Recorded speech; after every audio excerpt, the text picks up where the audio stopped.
Hello மக்களே, கலரில் confusion ஆயிடுச்சு காலையிலேயே. ஸோ பிளாக்காக ஒயிட்டான்னு சொல்லி, ஸோ நேர்கள் விருப்பம் கண்டிப்பாக பிளாக்காக தான் இருக்கும்னு சொல்லிட்டு நாங்கள் பிளாக்கே சூஸ் பண்ணிக்கிட்டோம். அப்புறம் பிரேக்ஃபாஸ்ட் முடிச்சு நாங்கள் எல்லாம் மைசூர் பேலஸ் போகிறதா தான் பிளான். ஆனால் நாங்கள் கிளம்பி வந்தது 11 o'clock தான்.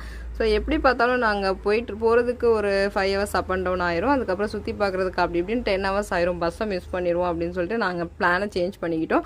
ஸோ அதனால் தம்பி வந்து எங்களை மேக்தே தூது சம்திங் ஏதோ ஒரு டேமுக்கு கூட்டிகிட்டு போனால் அங்கே வந்து 3 ரிவர் ஒரே இடத்துல மீட் பண்ணிக்குவோம். அங்கே போய் நம்மளும் அவங்கள மீட் பண்ணி குளித்து என்ஜாய் பண்ணிட்டு வரலாம். இந்த கிளைமேட்டில் குளித்தா வேறு லெவலில் இருக்கும் அப்படின்னு நானும் மலைக்கோட்டையெல்லாம் கட்டி இமயமலை வரைக்கும் வச்சுருந்தேன்.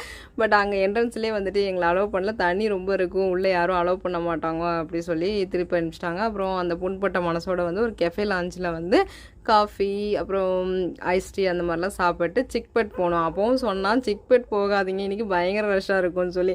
ஆனால் நாங்கள் தான் கேட்கல, தலை போல் வருமா, அவ்வளோ தலைகள் இருந்துச்சு. சென்னையே கொஞ்சம் தள்ளி நிற்கணும் போல் அவ்வளோ கூட்டமாக இருந்துச்சு. சரின்னு சொல்லிட்டு கொஞ்சமாக முன்னாடியே ஷாப்பிங்கை போட்டு வந்துட்டோம். அப்புறம் நேற்று கமர்ஷியல் ஸ்ட்ரீட் போனோம். நாங்கள் எக்ஸ்பெக்ட் பண்ண அளவுக்கு அங்கே ப்ரைஸ் வந்துட்டு இல்லை, கொஞ்சம் ஹையாக அந்த மாதிரி இருந்துச்சு.